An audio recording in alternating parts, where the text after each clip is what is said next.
Ang pakikipag-ugnay sa mga tao na mukhang backstabber o mga taong hindi tapat sa kanilang mga kasamahan ay maaaring maging mahirap at makakalito. Narito ang ilang mga tips kung paano makisama sa ganitong mga tao. Maging maingat. Ang pinakamahalagang hakbang ay maging maingat at mag-ingat sa iyong mga kilos at salita kapag kasama mo ang taong ito. Iwasan ang pagbibigay ng mga personal na impormasyon o mga sekreto na maaaring magamit laban sa iyo. Panatilihin ang profesionalismo, iwasan ang pagiging emosyonal o agresibo sa harap ng taong ito. Panatilihin ang iyong profesionalismo at mag-focus sa trabaho o layunin sa halip na sa mga personal na bangayan. Magkaroon ng boundaries, itaguyod ang mga malinaw na hangganan sa iyong ugnayan sa taong ito. Huwag magpaabuso o magbigay daan sa kanilang mga masamang gawi. Huwag payagan na gamitin kanila para sa kanilang layunin.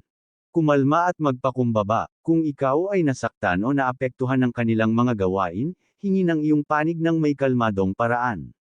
I-express ang iyong mga saloobin ngunit gawin ito ng may respeto at kalmado.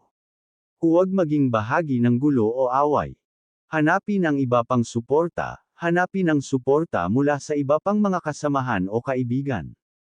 Makakatulong ito sa iyo na mapanatili ang iyong emosyonal na katinoan at maging mas matatag sa harap ng mga hamon. Magpatuloy sa pagpapabuti, huwag hayaang mapigilan ka ng mga backstabber sa pag-abot ng iyong mga layunin. Patuloy na magtrabaho ng mabuti at mag-focus sa iyong personal na pag-unlad. Pumili ng maingat na kakampi, kung maaari. Humanap ng mga taong may mabuting karakter at nagmamahal para sa iyo sa iyong hanap buhay o komunidad. Sila ang magiging mga kakampi mo laban sa mga backstabbers. Kailangang maging maingat ka, ngunit huwag mong hayaan na ang mga taong ito ay kontrolin ang iyong buhay o emosyon. Ang pagiging matatag at disiplinado sa iyong mga kilos at mga pagsasalita ay makakatulong sa iyo na mapanatili ang iyong dignidad at pagkatao sa kabila ng mga hamon na dulot ng mga taong backstabber.